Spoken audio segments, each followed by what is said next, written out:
Aló, ¿ahí me oyes? Sí.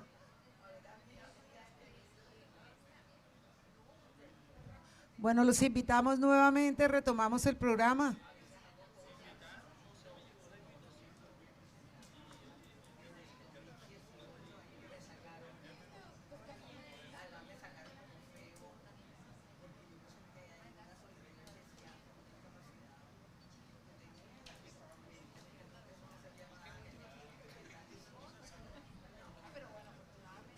El doctor Luis Fernando se ausentó un momento. Les voy a anunciar que nos acompañaba. Por favor, nos pueden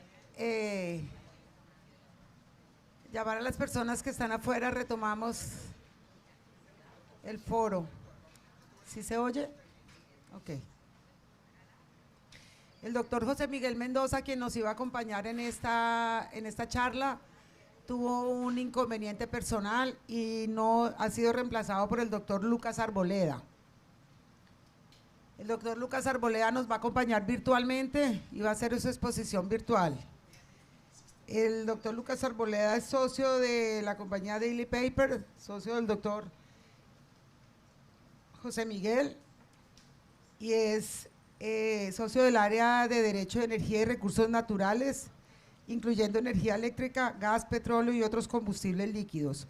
Cuenta con más de 9 años de experiencia asesorando a entidades en materia de derecho administrativo y energético, así como empresas generadoras, distribuidoras y comercializadoras de energía eléctrica como miembro de sus consejos de administración. En el Ministerio de Hacienda y Crédito Público dirigió las operaciones de financiamiento de la Nación y sus empresas, incluyendo la de servicios públicos domiciliarios.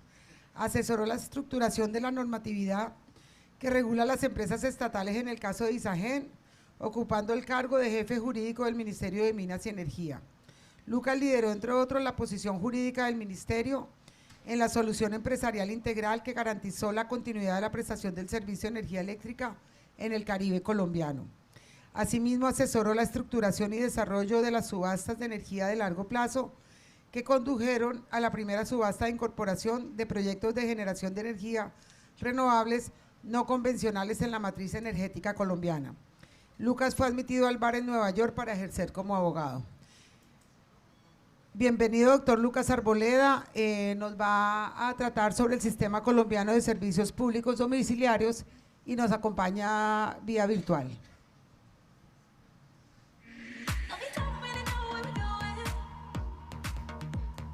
¿Cómo están? Buenos días para todos. Ya pongo mi cámara. Pues tan un gusto estar acá, mil gracias por la invitación. La verdad, un placer poder estar acá y poder presentarles este tema que, como todos saben, ha estado un poco o mucho en discusión últimamente. Entonces, un poco la idea es hablar en general sobre, o más bien específico respecto a los servicios públicos domiciliarios, sobre la distribución de competencias que hay y un poco la visión de política pública que tiene nuestro ordenamiento jurídico respecto de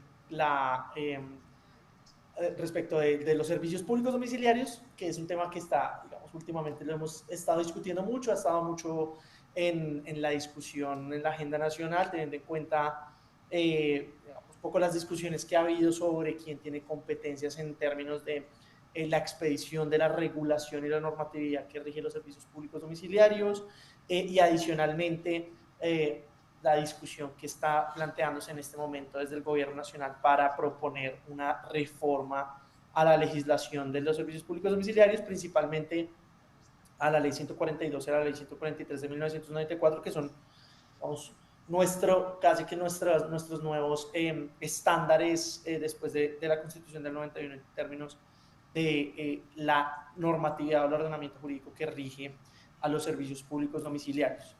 Entonces, bueno, como tenemos una presentación y la idea es ir un poco presentándoles cómo es esa organización, cuáles son esos debates que se están dando en este momento, porque esto es tan importante en general para la prestación de los servicios públicos domiciliarios. Entonces, bueno, un poco lo primero que es fundamental tener en cuenta en estas discusiones que se están dando, y específicamente en relación con cómo se ha venido desarrollando en los últimos años nuestro ordenamiento jurídico asociado a la prestación de los servicios públicos domiciliarios, es establecer o tener en cuenta la diferenciación o digamos, el cambio fundamental de régimen que hubo entre la Constitución Política de 1886 y la Constitución Política de 1991.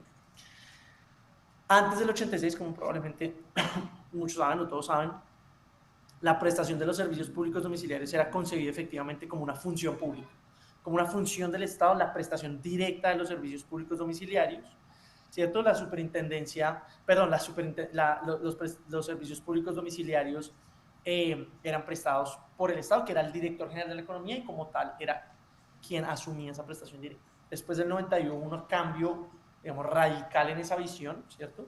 Se tiene una visión, una concepción mucho más de libre mercado en relación con la prestación de los servicios públicos domiciliarios, sin perjuicio de, obviamente, la intervención que le corresponde al Estado para esos efectos, pero dejó de ser una función que debía prestar directamente el Estado, sino que se abrió a la competencia, al libre mercado, libre entrada, a que los particulares, los privados, pudieran entrar a prestar los servicios públicos domiciliarios, y el Estado se quedó más que como un participante directo, como un regulador, ¿cierto? Como intervención a través de la regulación, porque, un poco lo vamos a ver más adelante, la misma Constitución del 91 estableció, no podemos simplemente abandonar la prestación de los servicios públicos domiciliarios al libre mercado, teniendo en cuenta que a través de estos servicios pues es garantía de otros derechos fundamentales, la vida, la salud, la seguridad, etcétera, y pues digamos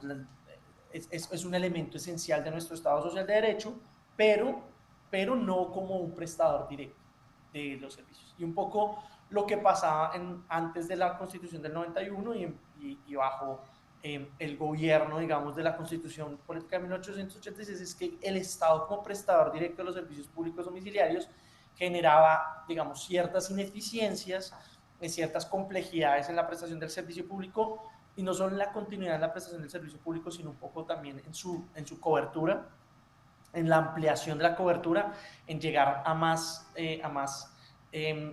ciudadanos, en mejorar la calidad, mejorar la continuidad, etcétera. Había grandes distorsiones, digamos, en términos de la asignación de recursos, había interferencia de intereses políticos, había una incapacidad técnica y de competencias de los gobiernos locales y territoriales, incluso de los gobiernos nacionales, en llegar a prestar directamente los servicios públicos domiciliarios bajo una concepción, digamos que no desde el punto de vista de mercado, sino de función social. No se identificaban los suficientes incentivos, ¿cierto? Y la suficiente, digamos, profesionalización o rigurosidad para lo que se requería en la prestación de los servicios públicos domiciliarios.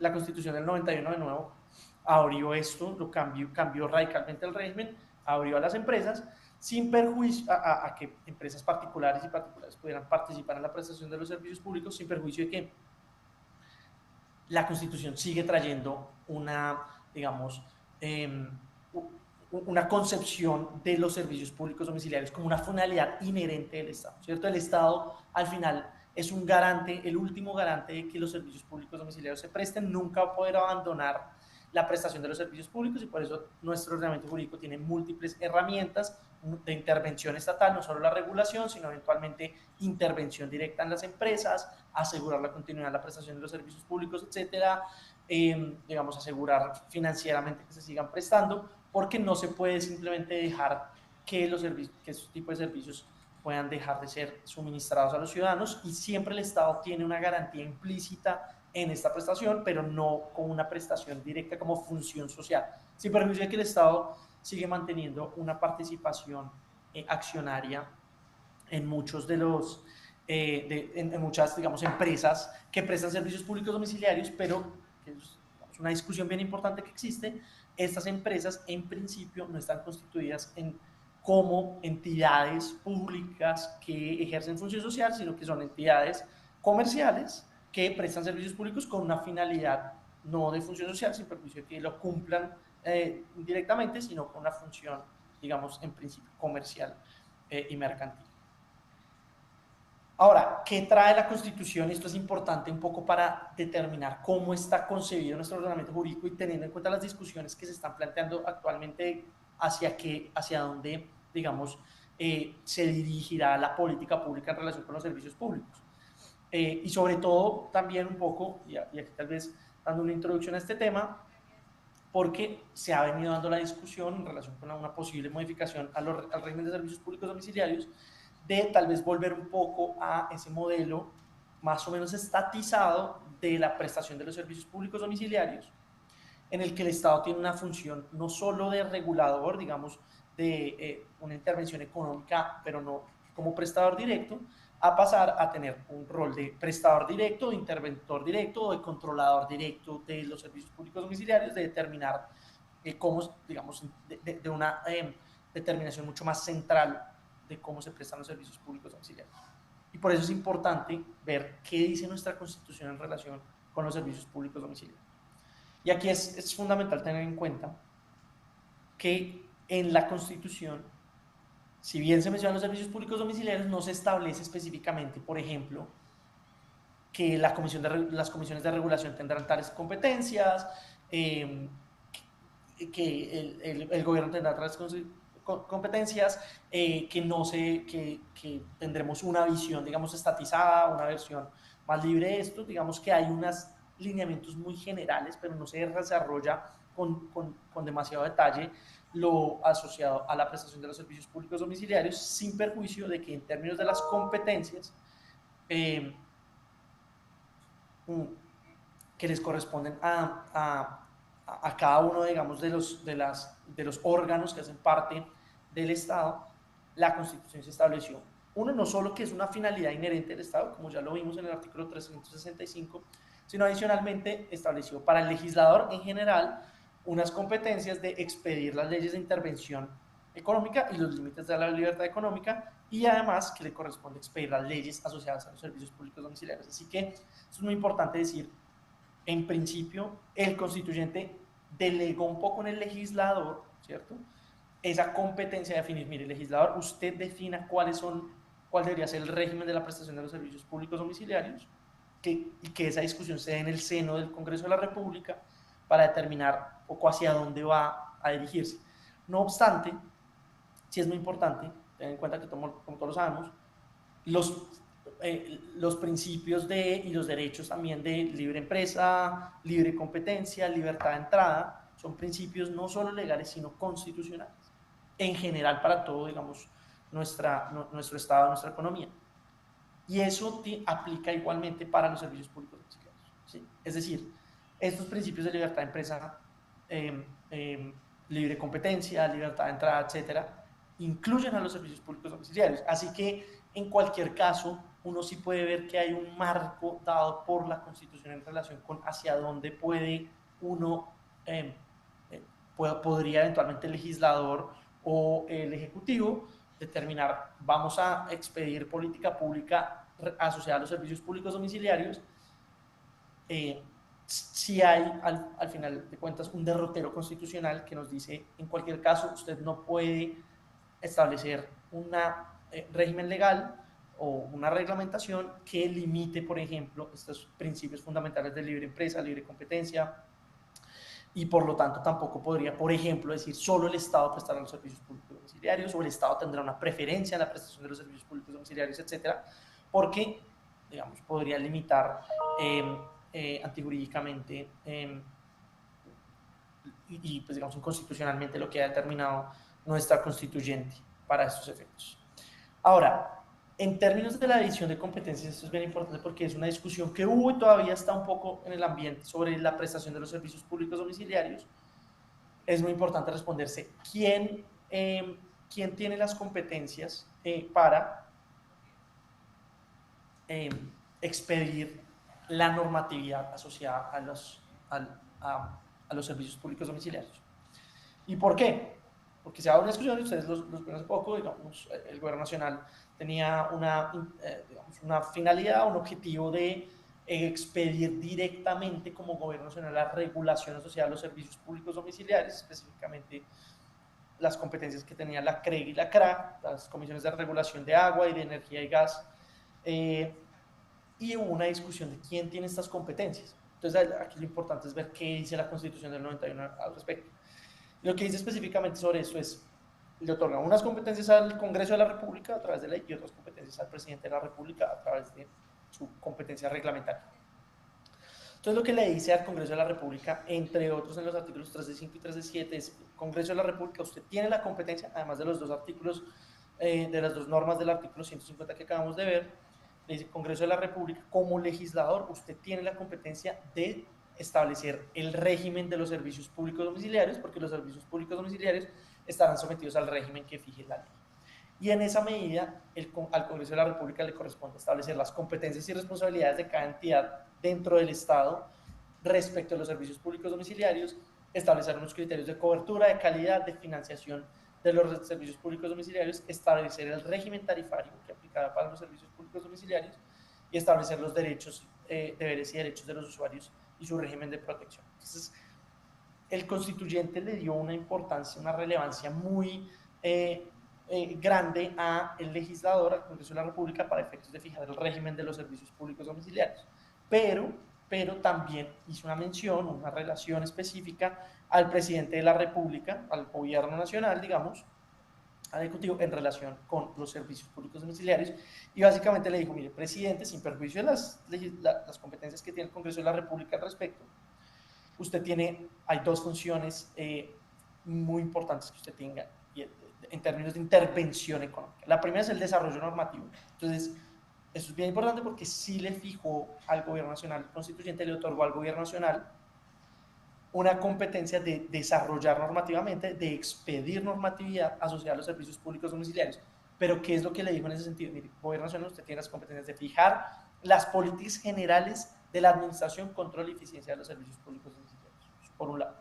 Y por el otro le dijo, y usted tiene la función a través de la Superintendencia de Servicios Públicos Domiciliarios, y esa entidad sí la nombra directamente el constituyente, de hacer la inspección, vigilancia y control de los servicios públicos domiciliarios. Asociado, digamos, en lo que respecta específicamente a la superintendencia o a través de la Superintendencia de Servicios Públicos Domiciliarios. Pero entonces aquí ha habido una discusión muy importante a través de los años, sobre todo, digamos, este año o en estos últimos meses se ha dado esa discusión, porque dice, por un lado, el constituyente le otorgó al presidente de la República esa función de desarrollar normativamente, de fijar las políticas generales de administración y control de eficiencia de los servicios públicos, pero por el otro le dijo al Congreso de la República, usted expida y defina qué entidades, qué competencias tiene cada entidad respecto a los servicios públicos domiciliarios. Entonces se ha venido discutiendo, bueno, ¿quién tiene qué competencia? ¿El presidente puede entonces expedir regulación? ¿O eso le corresponde al Congreso o le corresponde a la entidad que define al Congreso de la República? Y eso, digamos que, para entrar en ese detalle muy rápidamente, ha sido o fue una discusión que se tuvo específicamente cuando el gobierno nacional buscó en marzo de este año más específicamente asumir unas competencias que le correspondían a las comisiones de regulación de servicios públicos domiciliarios y expedir directamente la regulación. Y en ese momento, ¿qué le dijo al Consejo de Estado? Que suspendió ese decreto, basado en precedentes que ya han existido de la Corte Constitucional y del mismo Consejo de Estado. Le dijo al Gobierno Nacional, es cierto, Gobierno Nacional, que usted tiene unas competencias en términos de desarrollo normativo y de expedición de normas, pero esas competencias son específicamente asociadas a la fijación de políticas generales de administración y control de eficiencia. Es decir, fijación de política pública. ¿Y por qué es muy importante? Y a veces, esto es bien importante porque es muy difícil a veces distinguir cuando una política pública o cuando una norma es, digamos, una fijación de política pública y cuando es realmente regulación, sobre todo porque también el Consejo de Estado ha dicho reiteradamente, la regulación básicamente es toda actividad, todo acto administrativo de carácter general, ¿cierto? O vinculante para los administrados. Entonces, ha sido importante esta discusión, pero definitivamente, un poco lo que dice el Consejo de Estado, y esto siguiendo la Corte Constitucional y otros antecedentes precedentes, es decir, mire, el gobierno, el constituyente le otorgó esa competencia el constituyente, perdón, al gobierno nacional en la Constitución del 91, porque es necesario que la política pública de asociada a los servicios públicos domiciliarios pues vaya de la mano con la política pública que o un poco con la decisión democrática que tuvo el pueblo colombiano, ¿no? El constituyente primario, de elegir eh, a un gobierno nacional por 4 años. Y no se le puede limitar al gobierno nacional que imprima su visión, ¿cierto? El mandato que le dio el pueblo, que lo imprima en la determinación de política pública general asociada a los servicios públicos domiciliarios. Sin embargo, lo que ha dicho el Consejo de Estado y digamos otros precedentes, es que la regulación específica de los servicios públicos domiciliarios, la determinación del detalle de la regulación, del régimen tarifario, por ejemplo, es una competencia que es asignada al Congreso de la República o a quien el Congreso de la República define. Y lo que dijo en ese momento, y ya lo vamos a ver más detalladamente adelante, pero lo que dijo en ese momento el Consejo de Estado fue, en lo que se refiere a la regulación específica de los servicios públicos domiciliarios, incluyendo, por ejemplo, el régimen tarifario, el legislador, el legislador de 1994, a través de la ley 142, para todos los servicios públicos domiciliarios y la ley 143 para el servicio público domiciliario de energía eléctrica, le corresponde a las comisiones de regulación y no al presidente de la República determinar este régimen. Y ahí un poco el Consejo de Estado dio un poco más de claridad en relación con quién tiene qué función. Pero es muy importante tener en cuenta que sí hay que el constituyente sí le dio una libertad amplia al Congreso de la República para efectos de definir estos asuntos, ¿cierto? Y el Congreso de la República tiene cierta libertad para decir, mire, yo no quiero que la regulación específica de los servicios públicos domiciliarios lo haga una comisión independiente, por ejemplo, sino que la haga el presidente de la República, o que la haga el Ministerio de Minas y Energía y el Ministerio de Vivienda, o que la haga quien determine el Congreso de la República. Hay una cierta libertad que dio el constituyente para que el Congreso de la República adopte esas decisiones.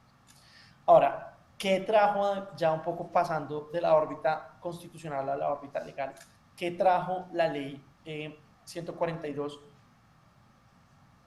de 1994, a diferencia de lo que existía? Entonces, de nuevo, modificó el papel del Estado, ya es un papel de dirección, de regulación y de control y vigilancia, pero no de intervención directa. Busca establecer incentivos, ¿cierto?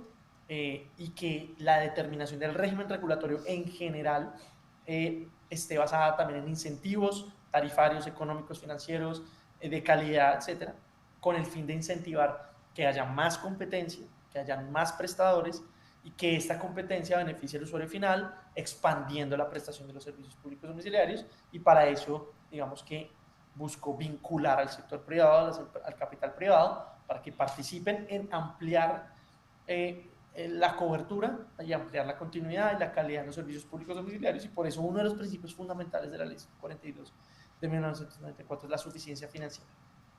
Principios que son concordantes con principios constitucionales que ya hablamos de libertad de empresa, libertad económica, libre competencia, etcétera, y digamos un poco dejando claro desde la ley 142 que la prestación de los servicios públicos domiciliarios no es, digamos, una actividad o no necesariamente es una actividad, una función social, digamos, sino que puede existir un interés de lucro, un ánimo de lucro, buscando, digamos, que coincidan los intereses del Estado, los intereses de los usuarios y los intereses de las empresas. Y con este tipo de incentivos generar una mejor calidad, una mejor prestación de los servicios públicos domiciliarios. Entonces, digamos, es importante tener en cuenta que en cualquier caso hay unos elementos que se consideran que son reserva de ley, que es la ley, el mismo legislador el que lo debe determinar, de forma que no haya nadie más digamos, dentro del Estado que lo pueda hacer, ni siquiera ni el presidente, ni los ministerios, ni las comisiones, y es, por ejemplo, cuáles son las finalidades que deben guiar a la administración, al Estado, y cuáles son los criterios materiales que uno debería aplicar para alcanzar esas finalidades. ¿Cuáles son las prestaciones y los derechos que efectivamente se van a cumplir o hacer efectivos con la ampliación de la prestación de los servicios públicos domiciliarios, con esta nueva visión de la prestación? y cuáles son las reglas a las que se debe sujetar quien sea que sea la entidad o el ente o el órgano que vaya a asumir la regulación de los servicios públicos domiciliarios. Teniendo en cuenta pues que de nuevo el Estado no puede dejar este sector a merced, digamos, o a merced pura del libre mercado, teniendo en cuenta que tiene que intervenir para que hagan efectivos o se haga efectiva la prestación de los servicios públicos domiciliarios. Y, digamos, y teniendo en cuenta, en este marco de lo que da la ley 142 de 1994, que es muy importante tener en cuenta por las discusiones que se están dando en relación con la modificación, posible modificación de este régimen, se tiene que resaltar lo dispuesto en el artículo 68 de la ley en relación con quién tiene las competencias para ejercer la regulación de los servicios públicos domiciliarios.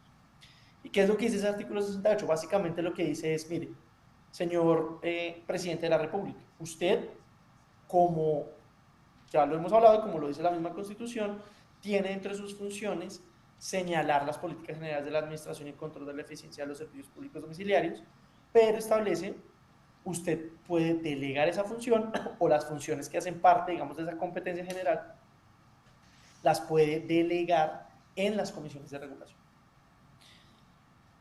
Y eso es digamos, una norma muy clara que tiene la ley 142, que también ha facilitado la confusión entre competencias entre el gobierno nacional, el ejecutivo, el legislador, etc. ¿Y qué fue lo que pasó? En 1994, efectivamente, el presidente de la República, ¿sí?, el gobierno nacional, delegó esa función de señalar las políticas generales de la administración en las comisiones de regulación. Entonces, primero está el decreto 1524 de 1994, que delegó todas las funciones asociadas a los servicios públicos de acueducto, alcantarillado, saneamiento básico en la Comisión de Regulación de Agua y Saneamiento Básico, sin perjuicio, dice ese decreto, de que respecto de la Comisión de Regulación de Energía y Gas, esta mantendría ejerciendo las funciones que dispone el artículo 23 de la ley 143, que ya vamos a hablar de eso.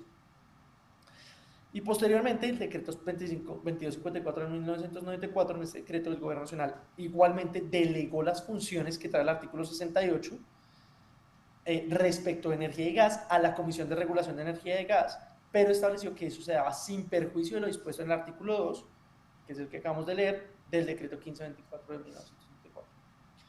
Entonces, ¿qué pasó? Aquí se empezó a dar una discusión muy grande que se ha dado durante estos 25 y más años que tenemos desde la expedición de la ley 142, un poco diciendo, bueno, entonces, ¿quién tiene la competencia de expedir la regulación específica de los servicios públicos domiciliarios? ¿La tiene la CREC o la CRA directamente dadas por el legislador? ¿O la tiene la CREC, la CRAC, pero por una delegación que hizo el gobierno nacional de esas competencias? Y eso es una discusión muy importante porque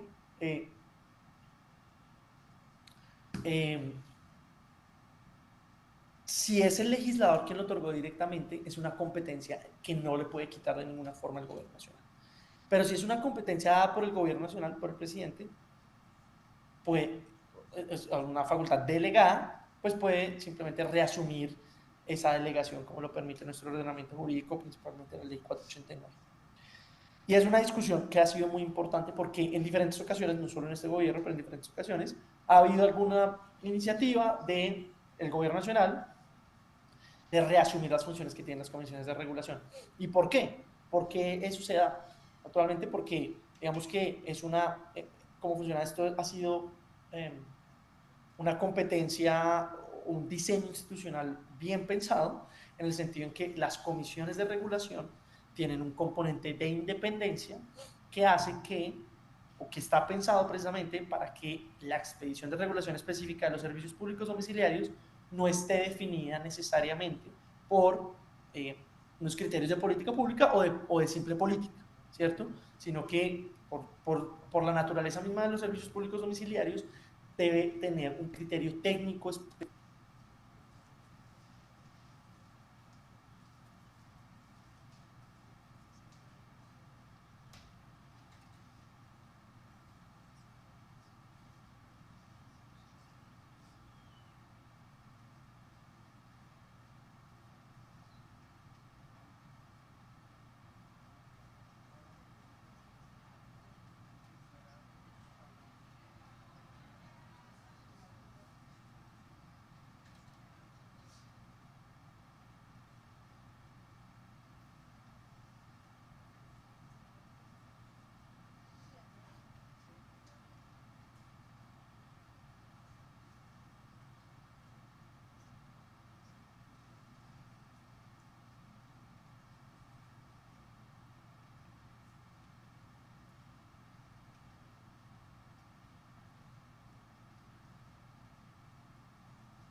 Bueno, buenos días nuevamente. Tuvimos problemas técnicos y no los pudimos solucionar, entonces vamos a adelantar la sesión de preguntas a las 4 personas pues, que hemos intervenido en la mañana. Entonces quedamos atentos a cualquier pregunta, duda, comentario que ustedes quieran hacer sobre lo conversado.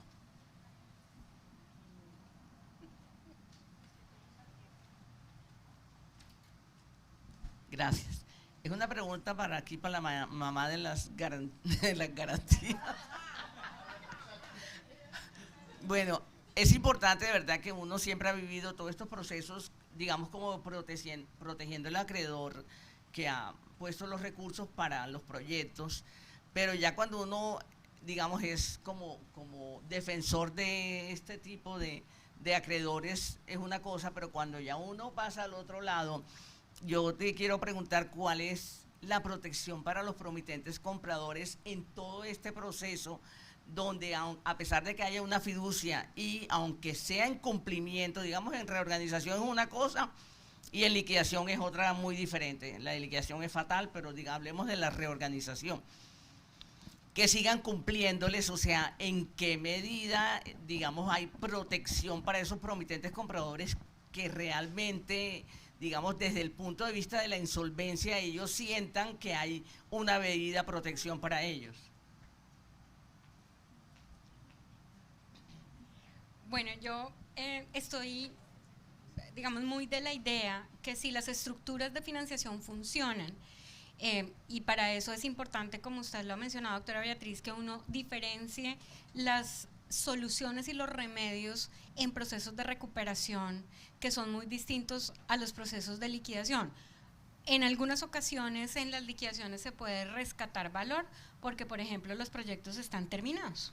Pero en los escenarios recuperatorios, el objetivo, diría yo, y la doctora Marta Ruth lo planteaba ahora, y doctora Marta Ruth, para que usted también dé su opinión a esa pregunta, si no se considera la mamá de las garantías mobiliarias, es porque en la reorganización quien genera la posibilidad de otorgar recursos frescos es el financiador.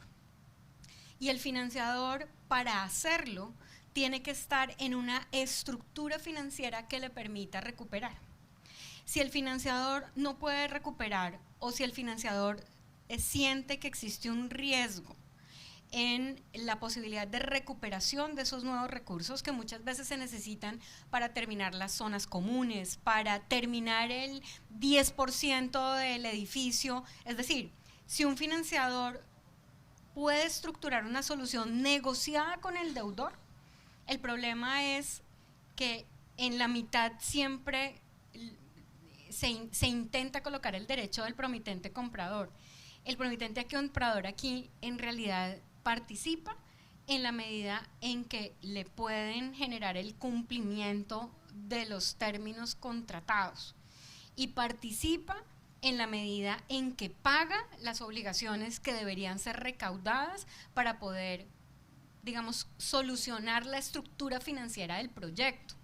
Pero si hay unos promitentes compradores que no cumplen con las obligaciones, o si hay unas, por ejemplo, tomas ilegales de ciertos inmuebles por partes o de promitentes compradores o de terceros que van y se hacen, digamos, a la tenencia material de los bienes, pues eso dificulta una estructura financiera que funcione. En los proyectos de vivienda en particular, yo sí creo que, y los proyectos inmobiliarios en general, existe un mayor incentivo del acreedor financiero a ayudar a terminar, inclusive sabiendo que puede haber un descalce en el valor, por ejemplo, de la fuente de pago. Pero sí debe haber una flexibilidad para que el deudor, y muchos de ustedes han participado en reorganizaciones en donde el deudor dice, necesitamos otorgar más garantías para que el financiador se sienta más seguro, logremos cubrir los descalces de las fuentes de pago para que podamos tener nuevos recursos que permitan la terminación de las obras. Porque la protección del promitente comprador viene con la terminación de la obra, con el cumplimiento del contrato prometido. Las otras discusiones, que si la derecho a la vivienda digna, eso dejémoslo para los escenarios liquidatorios. Pero en los escenarios de reorganización, en lo que debe funcionar la estructura financiera para que el proyecto salga adelante. De esa manera se protege sí o sí al promitente comprador. Bueno, aquí. Sí, efectivamente yo creo lo mismo. Sí hay dos discusiones, que si la vivienda digna, que si el financiador. No puede polarizarse. En este negocio tan complejo y en esta actividad tan complejo no puede haber polarización. Y yo insisto, y estoy de acuerdo, es que en reorganización partimos de un supuesto: la empresa está viva pero tiene dificultades. Y las dificultades, y más de una empresa constructora, en ocasiones es que seguramente no calculó el costo, y aquí hablamos de costos de la construcción, si se sube el precio del cemento, el precio de la varilla, pues hay un descalce y la proyección que él tenía no se dio. Que necesita recursos y que lo esperen un poco mientras él termina de construir. Pero si nos polarizamos en que cumpla ya y a impartirle órdenes, cumpla ya y cumpla la venta prometida, pero si no tiene cómo, llegaríamos a un escenario donde le dice: cójanlos como están, en obra gris o a medio terminar, sin puertas, sin ventanas, y ese no es el propósito. Entonces sí necesita recursos para terminar la obra, porque especialmente y en momentos de crisis como estos, pues si se han subido los costos de la materia prima, pues él no preveyó eso y necesita plata. Y ahí sí estoy de acuerdo, nadie llega a poner plata buena para arriesgarla sin ninguna garantía. Entonces de verdad que creo que la polarización de cuáles de los dos no le sirve. Ahora, pensemos en que yo consigo, es que es un gana-gana, yo consigo recursos para terminar y entrego esos primeros. Eso rescata confianza en la actividad del constructor y le permite seguir vendiendo los proyectos. Si yo no le cumplo a los primeros que ya me dieron un anticipo, una promesa de compraventa, mire, la imagen del constructor está por el suelo, no va a poder vender ni un solo inmueble más. Pero si yo sigo cumpliendo, nada, no ha pasado, estamos en un ambiente de negociación, nos están cumpliendo y sigue fluyendo el proyecto. Pero si somos radicales y decir no, ¿sí? Entonces no le cumple a los primeros, no vamos a poder vender ni una sola unidad nueva y vamos a caer en una liquidación y ahí sí todos perdemos. Sí, llegará un momento y habrá casos en los cuales se tiene que dar la decisión por el juez del conflicto, cuál de los dos derechos va a privilegiar, y será una decisión judicial y habrá que respetarla, pero miremos cada negocio en particular, cuál es el estado de la construcción, o definitivamente estamos frente a un constructor que nunca puso la primera piedra y solo tiene el lote. Bueno, eso es distinto, porque ya conseguir una financiación para volver a hacer el todo la tiene difícil, pero si ya lo que me falta es poquito, oiga, terminemos, no peleemos, que esto sigue fluyendo.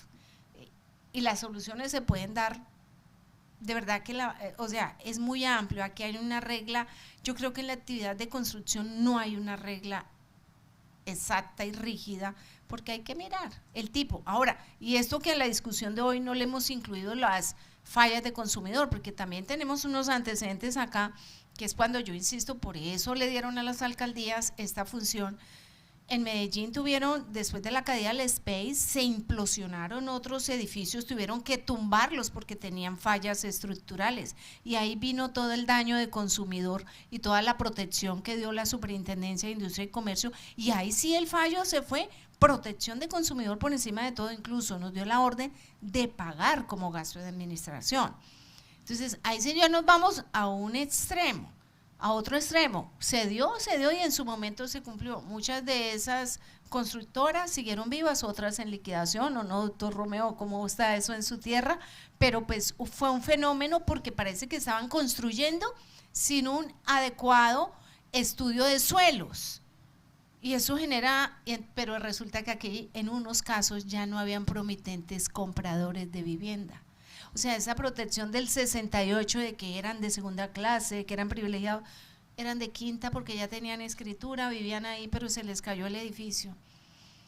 ¿En qué clase los calificamos? O sea, por eso la importancia de que también cada cual en su región vigile quién les está construyendo en su región y a quién le están dando permisos. Pero ya cuando se genera el problema, mire, arreglemos esto de la mejor manera porque aquí todos perdemos. ¿Sí? Mientras que si lo arreglamos todos ganamos. O si no, lo mandamos a una toma de posesión que allí sí no le respetan la garantía mobiliaria.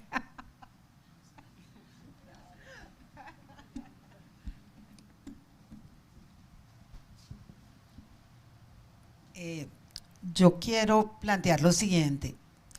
No sé si le entendí a la doctora Diana que el tema de los patrimonios autónomos desarrolladores de proyectos de vivienda no ha tenido la mejor suerte, bueno, pero yo sí creo que así como hablamos de que la ley 68 frente a las intervenciones no determina la compañía en sí, no el proyecto, eso pasa con las constructoras, tienen proyectos, a mí sí me parece, y quisiera saber cómo la opinión, el proyecto desarrollado a través de patrimonio autónomo, donde el patrimonio autónomo es el que toma el crédito a constructor, donde es el proyecto del patrimonio autónomo el que empieza a fallar por razones de liquidez, por muchas otras causas, que no en sí mismo afectan a la compañía y a los otros proyectos. Hay compañías que tienen proyectos en todo Colombia y sí me parece que el tema de la figura del patrimonio autónomo a través del cual se desarrolla tanto la función de construcción como la función de enajenación y la opción que le da la ley 1116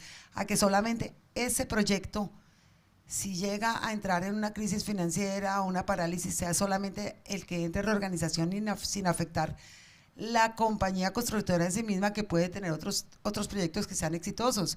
Pueda que el punto de equilibrio en unos proyectos no dé en determinada zona o por determinado motivo y en otras ciudades le vaya muy bien. Digamos, ¿cómo se está manejando en este momento esas posibilidades? Porque creo que habían habido dos posiciones, una en un momento donde la compañía era la que entraba en ley 1116, pero los patrimonios autónomos, digamos,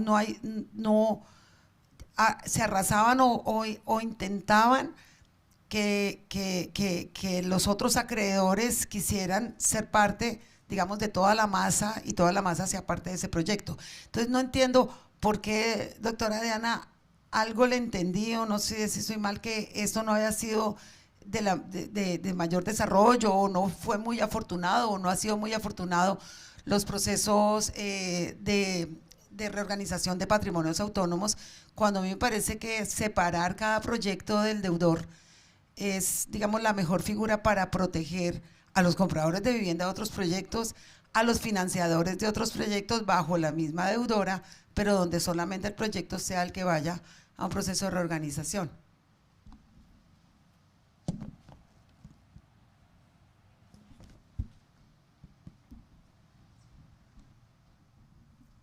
El tema con los patrimonios autónomos es que justamente la flexibilidad que permite un patrimonio autónomo genera la posibilidad de la solución de los problemas, digamos, del propio patrimonio autónomo.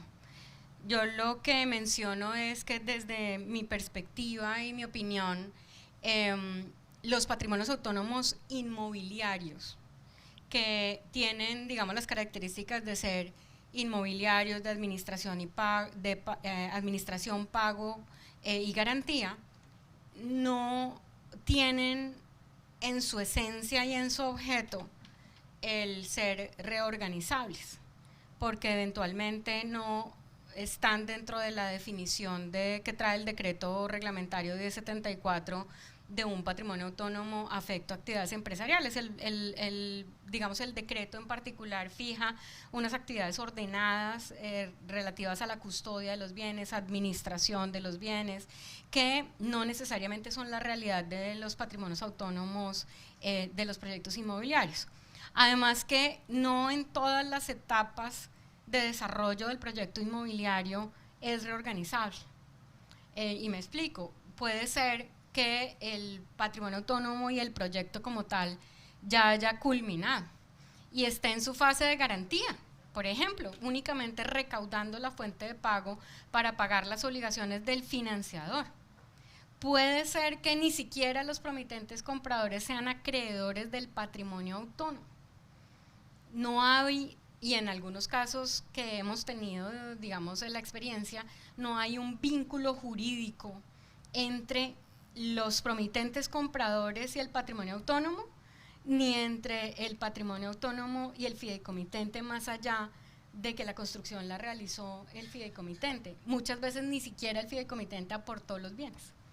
Entonces, digamos que no hay una fórmula. Yo no diría que la insolvencia del patrimonio autónomo es la fórmula mágica que resuelve un problema de un patrimonio autónomo.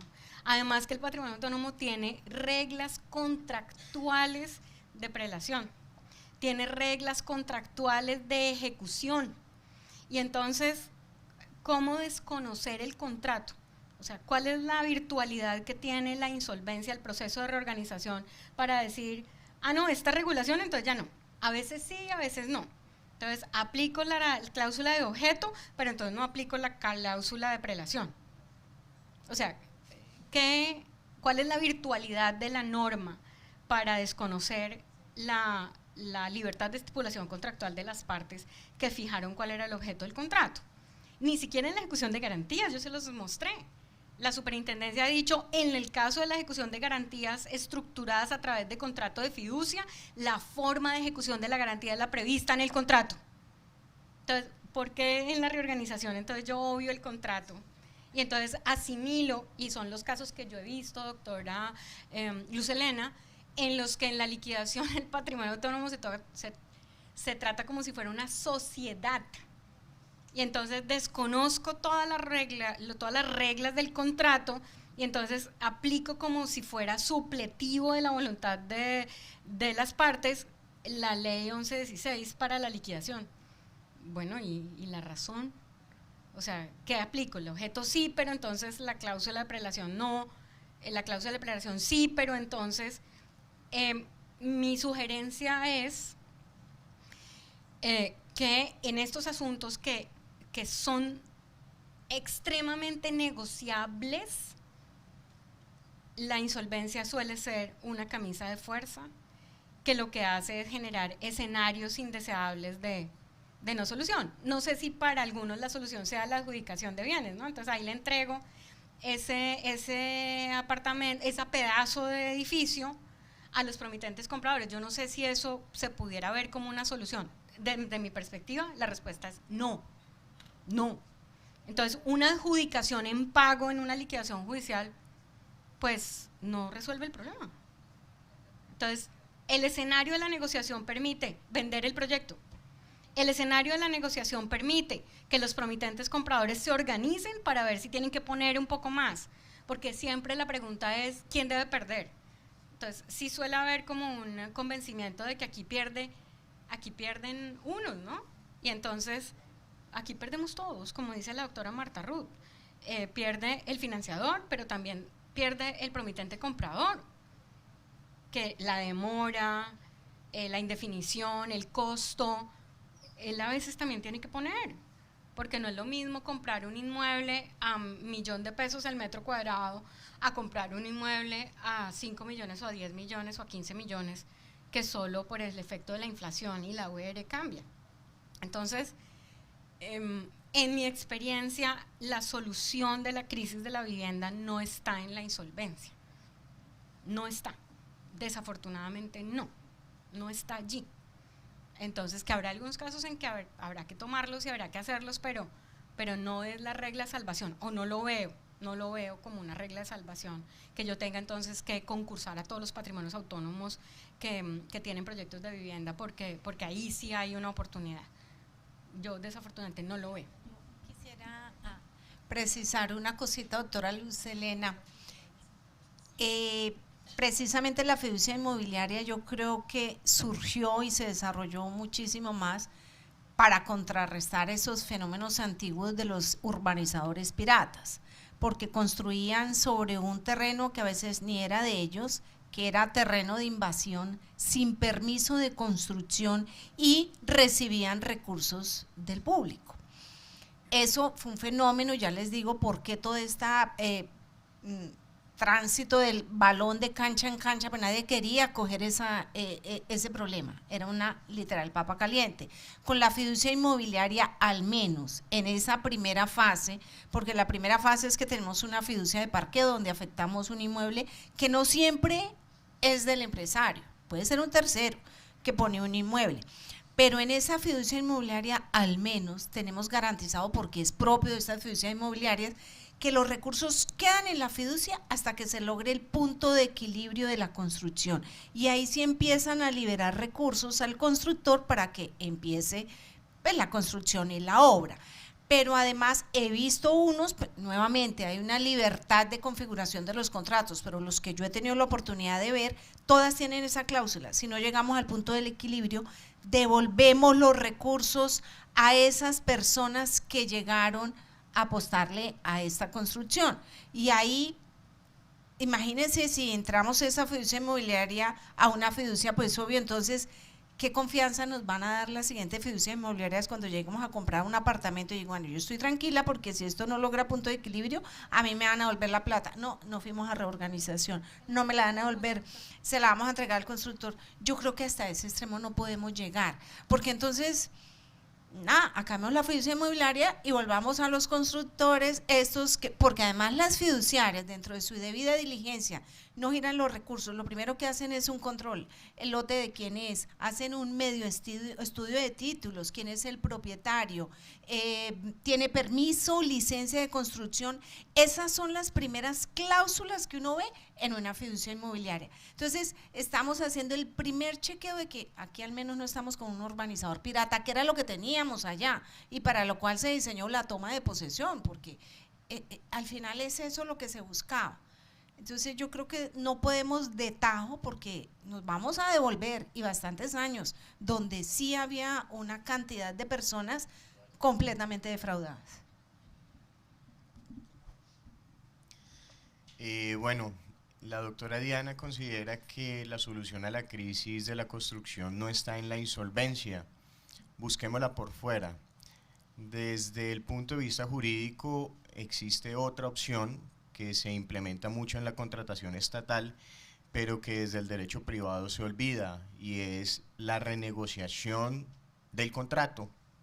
El artículo 868 del Código de Comercio me permite renegociar las condiciones contractuales cuando por circunstancias imprevistas o imprevisibles posteriores a la celebración de un contrato se vuelva excesivamente oneroso, que en este caso podrían ser situaciones donde los constructores por circunstancias imprevisibles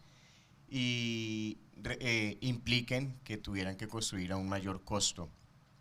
Si no la encontramos en la insolvencia, la podemos encontrar precisamente en la renegociación directa que tendrían los constructores de vivienda con los promitentes compradores.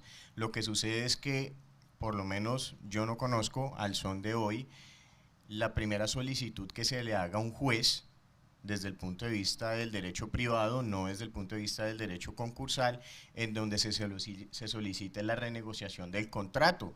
Pero miren ustedes que en contratación estatal eso suele ocurrir mucho.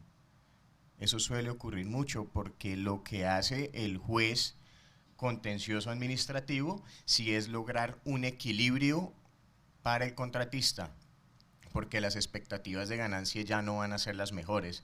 Entonces lo que hace el juez de lo contencioso administrativo es renegociar el contrato estatal para que puedan obtenerse las ganancias esperadas por parte del contratista, pero en materia privada eso muchas veces se ha olvidado. En definitiva, si la solución tal vez no está en la insolvencia, porque la insolvencia muchas veces se aplica como el derecho penal, es de última ratio, pues tratemos de encontrarlo primero desde el punto de vista de las normas del derecho privado y luego, si no es posible, pues acudir a las normas de insolvencia.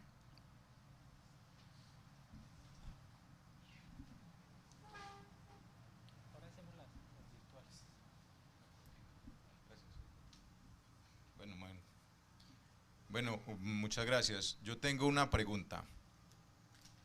Las garantías existen para que den crédito, ¿sí? Aunque esta ley diga que son principales, pues son accesorias. Nadie otorga una garantía para que no le den un crédito. Una cosa es hablar del río cuando uno lo ve fluyendo torrentoso desde lejos, y otra cosa es para los que estamos metidos en el río.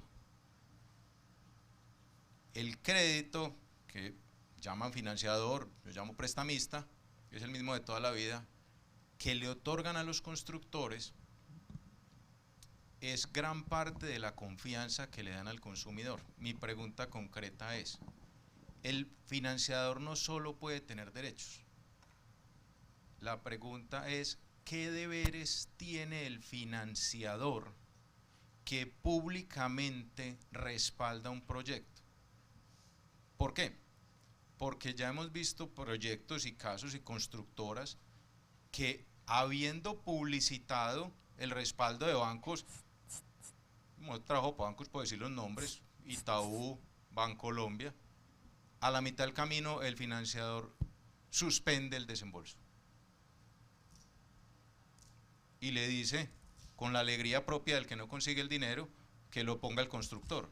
No, es que las proyecciones de la construcción están afincadas en unos desembolsos de equity, en unas preventas, pero también en un crédito constructor. La pregunta para el panel es, ¿ustedes creen que en Colombia existe algún deber de parte de ese financiador prestamista para terminar de financiar el proyecto, o está en plena libertad de suspenderlo como lo ha hecho? Chilo.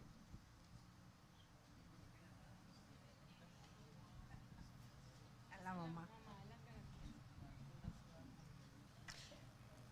En realidad el derecho de otorgamiento del crédito no es un derecho del financiado, es decir, el financiador establece cuál es su riesgo que asume frente al establecimiento y desarrollo del proyecto. Entonces, digamos que nadie podría obligar ni una regla, doctor Romeo, a que, digamos que pueda generarse una agravación de la situación de riesgo que ya vive, digamos, un financiador que pudo llegar, digamos, a un proyecto en particular. Hace poco salía una noticia de una constructora que es vinculada a un grupo financiero que decidía no hacer el proyecto. Y entonces en prensa salió muy publicitado que imagínense cómo estaba de mal el grupo fulanito que había decidido no financiar un proyecto porque no lo veía viable, porque estaba descalzado. Entonces, diría uno, está abusando de su derecho al no financiar y devolver la plata a las personas que habían confiado en el desarrollo del proyecto porque hechas las proyecciones encontró que no iba a recuperar, ¿no? Ese es su derecho, de hacerlo en el momento en que determine que el riesgo que va a asumir es un riesgo que no podría llegar a soportar. Además, porque además de hablar del constructor, además de hablar de los promitentes compradores, hay que hablar de que los financiadores manejan el ahorro del público. Y entonces, seguir desembolsando en un proyecto solamente para que tenga como objetivo cumplir las expectativas de los promitentes compradores sin atender las reglas prudenciales de otorgamiento del crédito en el que se basa el sistema crediticio en un país como Colombia, Basilea 1, 2 y 3, pues no resulta viable. Al contrario, resultaría sancionado aquel financiador o prestamista, como usted lo menciona, que, digamos, incumpliendo sus normas de reglas de préstamo prudencial, generaría, digamos, una financiación de un proyecto que sabe que va a fracasar. Distinto es el tema, y yo entiendo, doctor Romeo, cuando falta un poquito, y entonces uno dice, no, ¿dónde gano más? El tema es financiero, o sea, un acreedor financiero se mueve por las expectativas de recuperación, y puede ser que recupere más metiéndole otro poquito para terminar el proyecto y lograr el recaudo del monto mayor. Pero eso no obsta para encontrar otras salidas, y es que yo digo, si el financiador encuentra que para él no es, siguiendo las reglas prudenciales de Basilea, viable seguir financiando un proyecto, venda el crédito. O sea, no existe un sin salida. Y muchas veces en las situaciones de insolvencia, los financiadores terminan cediendo el crédito o terminan apoyando inclusive que un tercero compre el proyecto para efectos de lograr salir adelante en el negocio.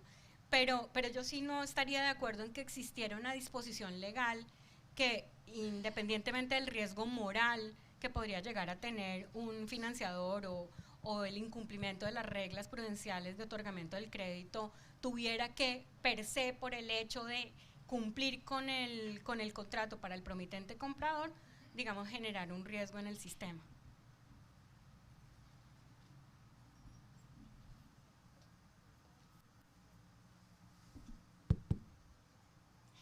Gracias.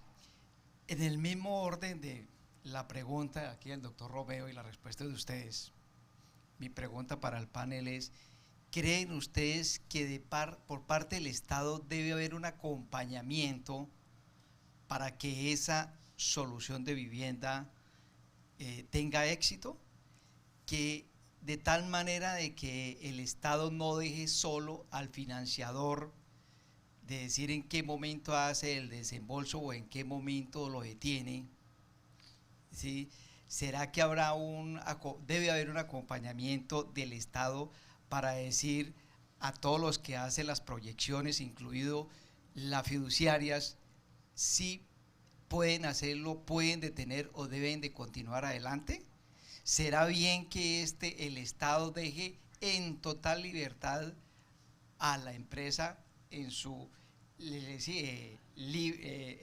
valga la redundancia, en la libertad de iniciar, suspender o terminar el proyecto? Ahora deberá haber ese acompañamiento como medida de control preventiva, más no como una solución al final. Gracias.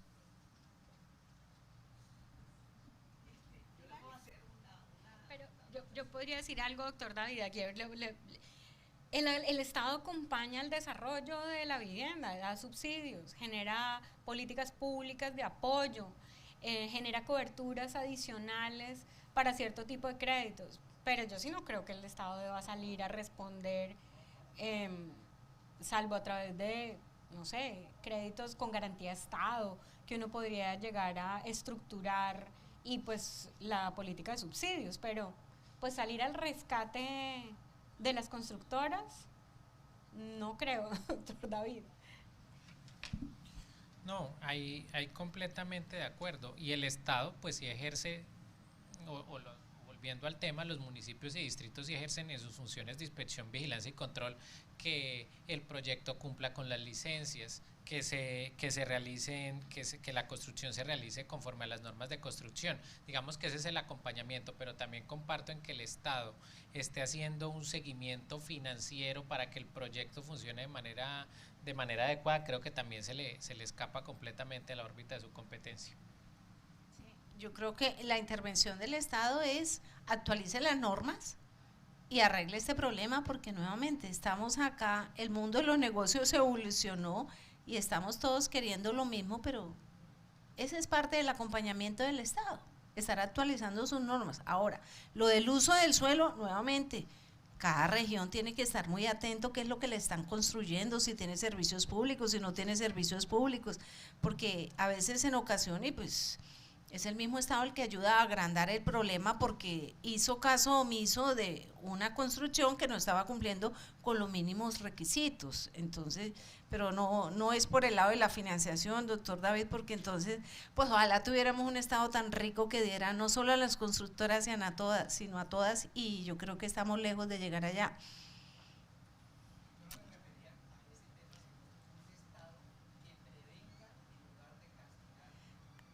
Pero es que no está castigando.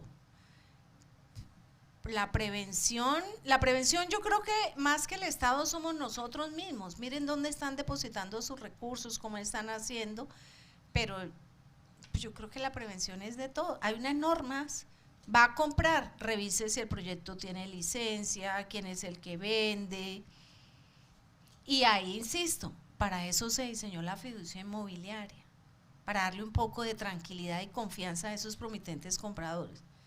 Hoy en día hay construcciones por todo lado, pero uno antes pregunta, ¿y quién es el que está recibiendo la plata? Porque hay un riesgo. Bueno, vamos a leer algunas preguntas que nos hacen de manera virtual. Pregunta la doctora Linda Ruiz. Doctora Diana, por favor, ¿cuál es la norma que permite que en el contrato de fiducia se establezca la prelación de créditos? La libertad de estipulación contractual.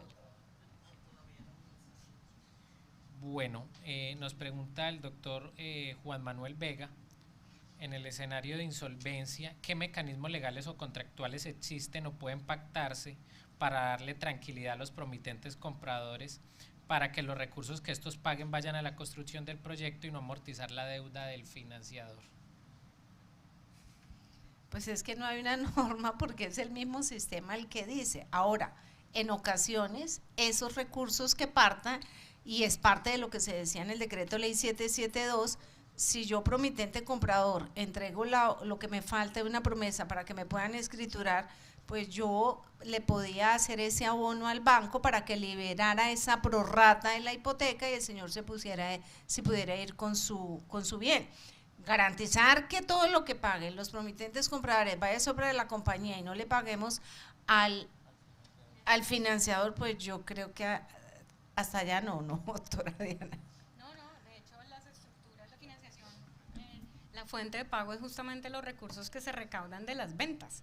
O sea, es que no, el proyecto inmobiliario no genera otros recursos, ni de generación espontánea. El proyecto se define desde el inicio como el recaudador, concentrador de los recursos y quien imputa y hace los pagos.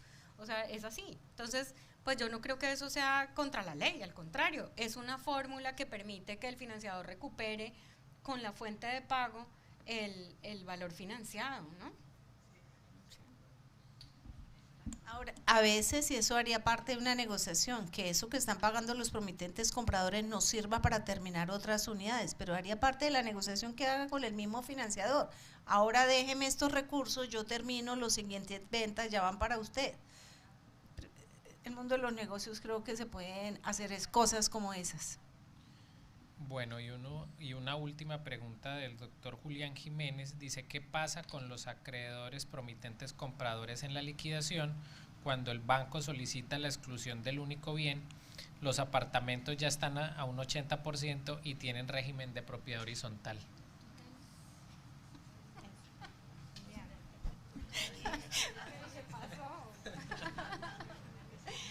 Bueno, no, en el mundo de las hipótesis todo es posible. Y en el mundo de las hipótesis, si ya falta muy poquito por terminar y digamos que el financiador solicita la exclusión, es porque pues no es posible que se le haya hecho un pago preferente, es decir, él está ejecutando la garantía en el marco que la ley prevé. Desafortunadamente la norma es demasiado prematura.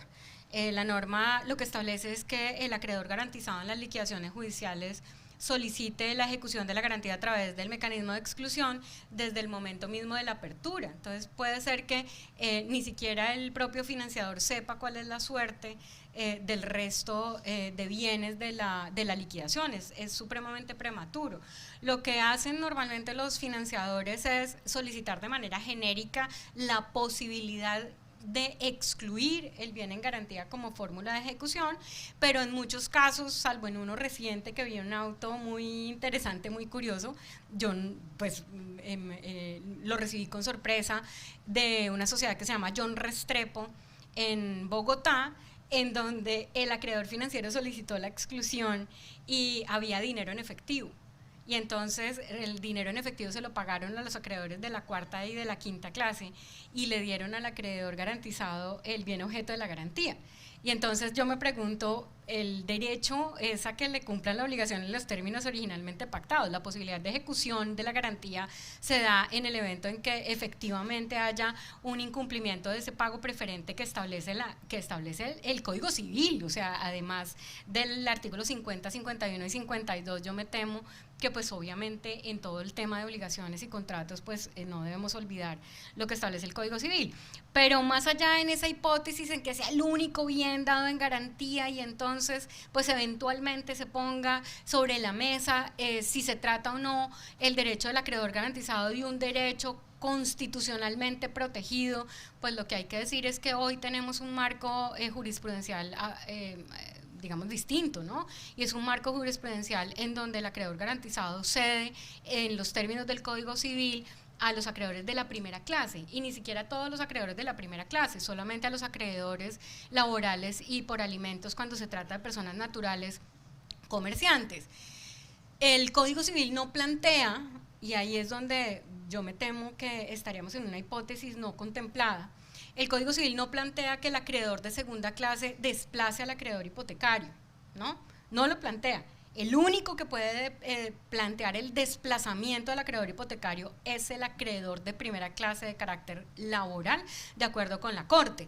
Entonces, pues uno podrá tener muchas ideas, pero yo creo que el desplazamiento por parte de un acreedor de segunda clase, como sería el promitente comprador, y respecto de las cuotas que ha venido pagando, no existe en la ley. O sea, no existe un desplazamiento del acreedor de segunda clase a un acreedor de tercera. Yo, si no me alcanzan a pagar con mi carro, entonces yo no le digo, doctora Marta Rueda, entonces váyase, muévase, desplácese, porque yo me voy a pagar con su apartamento. No, eso no existe en el Código Civil. Esa norma es imaginaria. Y es imaginaria, ¿por qué? Porque el sistema de prelación legal de créditos que se planteó durante muchos años desconocía el derecho preferente. El derecho preferente que tiene un acreedor con garantía real, que es un derecho real sobre un bien específico. Yo no puedo decirle, córrase, doctora Marta Ruth, que esa silla es mía. No, la silla mía es esta. Y yo ejerzo mi derecho preferente y mi derecho real sobre esta, no sobre esta. Entonces yo me temo que el desplazamiento de un acreedor de la segunda clase no desplaza al acreedor de la tercera. La garantía sobre el acreedor promitente comprador está sobre los dineros que entregó en parte de pago como cuotas del cumplimiento de una promesa, que hay que decirlo, la promesa de compraventa tiene una función de garantía. Porque si ustedes revisan las normas del Código Civil, la compraventa es la que tiene el pacto del pago del precio para efectos del cumplimiento de la prestación, que es la transferencia a la unidad inmobiliaria. En Colombia durante muchos años, y la práctica comercial está en que el contrato de promesa de compraventa funciona con una funcionalidad de garantía, porque solamente se transfiere la propiedad cuando el promitente comprador ha pagado la totalidad del precio, porque nadie se quiere ir a perseguir a alguien que ya tenga la titularidad del bien para que le pague el precio. Entonces, yo creo que ahí, inclusive en una discusión difícil de si es el único bien dado en garantía y tal, pues el tema es un tema de origen legal, y en el origen legal jamás en el escenario de la prelación legal de créditos el acreedor de segunda desplaza al acreedor de tercera. Voy a hablar una cosita sobre el tema, doctor, y creo que a esa pregunta le haría falta un componente adicional, y es ¿qué pasa si fuera de eso la obra va al 80%, pero ya, como nos establecía el régimen de propiedad horizontal, ya se han creado las matrículas inmobiliarias de cada uno de los apartamentos? Entonces, no, porque a veces, claro que sale sobre el lote de mayor extensión y sobre cada una de las unidades inmobiliarias. Sí, la hipoteca. Bueno, no, por eso. Entonces creo que ahí habría una pregunta adicional, y es, si estuviéramos, voy a preguntarla y voy a responderla. Si estuviéramos en ese evento del 80% y ya hay matrículas individuales, la pregunta es, ¿se puede aplicar el artículo 51 de la ley 1116 en detrimento del conflicto que va a haber con la exclusión de los bienes garantizados? Ahí se presenta un muy buen conflicto, y es porque, ¿qué nos dice el artículo 51? El promitente comprador que pagó o que esté presto a cumplir lo que le hace falta puede solicitar que le cumplan. Yo me inclinaría a responder de manera afirmativa a que le deberían excluir, porque adicionalmente creo que aquí vamos a tener un disenso bien importante, y es porque creo que ese artículo 51 es una norma es una norma especial para materia de vivienda, que incluso es más especial que la ley de garantías mobiliarias. Entonces, pues respondería en ese sentido. Yo pensaría que sí, y obviamente creo que ahí también pueden haber diferentes márgenes de negociación. Entonces, ¿por qué, por ejemplo, el promitente comprador que tenga pendientes pagos, pues los pueda pagar directamente al financiador para que se termine allí de pagar? Dejo ahí planteada la discusión, porque creo que es un tema interesante. Completamente de acuerdo, porque es que además, de nuevo, el acreedor garantizado tiene derecho a que le paguen de manera preferente, pero con dinero. A él no le interesa quedarse con la unidad inmobiliaria. Y si eventualmente el promitente comprador o el comprador, que ya tiene escritura pública, tiene un saldo que corresponde a la prorrata, páguelo. Pero el destino de ese dinero tiene que ser el acreedor garantizado. Hay que ver, porque puede ser que el 80% se refiera a zonas comunes, por ejemplo. ¿Sí? Gracias. No, doctora Diana, viendo su énfasis en que en la promesa de venta es una garantía, le pregunto, ¿esa promesa de venta podría registrarse como una garantía mobiliaria?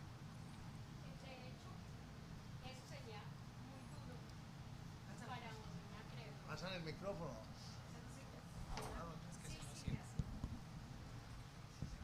De hecho, yo creo que si uno tuviera esa interpretación, doctor Antonio, eso sería muy duro para los promitentes compradores, frente al requerimiento de tener que inscribir la garantía ante el registro para poder hacer efectivo su derecho dentro del concurso, porque generar esa necesidad de registro es una carga que no creo que los promitentes compradores estén conscientes de que existe, ¿no? Puede que no sea, digamos, obligatorio, pero si alguien la registra, entonces podría tener la categoría y Claro, pero ojo, porque es que ya se están reconociendo.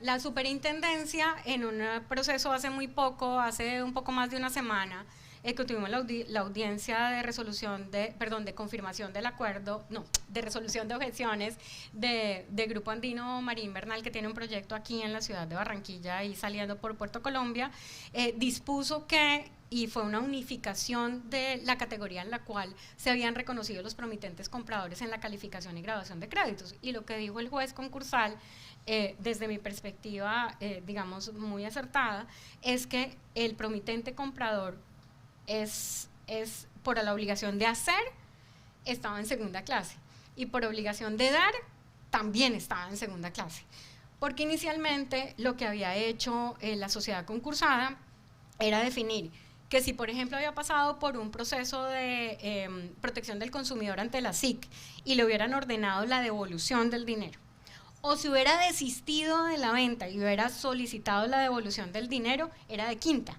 No, ahí sí hay un efecto de garantía, y lo que la ley dice es, él tiene una garantía real sobre los dineros que hubiera pagado como cuotas para el cumplimiento de la promesa de compraventa. Entonces, en ese caso, sí hay un bien específico sobre el cual él ejerce su garantía, que son esos dineros, pero él no los tiene.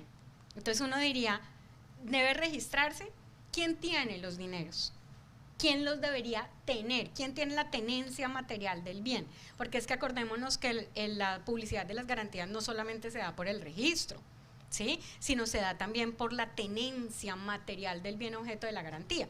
Y aquí los recursos fueron entregados al constructor. Luego, quien tiene la tenencia material del bien en ese momento es el constructor. Entonces, no puedo exigirle a un promitente comprador que vaya y registre la garantía mobiliaria en el registro, porque la forma de publicidad que él tuvo para ese efecto fue entregar la tenencia material del bien, que eran los dineros correspondientes a las cuotas, al constructor. Entonces, ¿sí es una garantía? Sí, pero no se publicita en el registro. Bueno, muchas gracias por la participación en la mañana. Los esperamos a partir de las 2 de la tarde, después del almuerzo. Buena tarde. Almuerzo libre.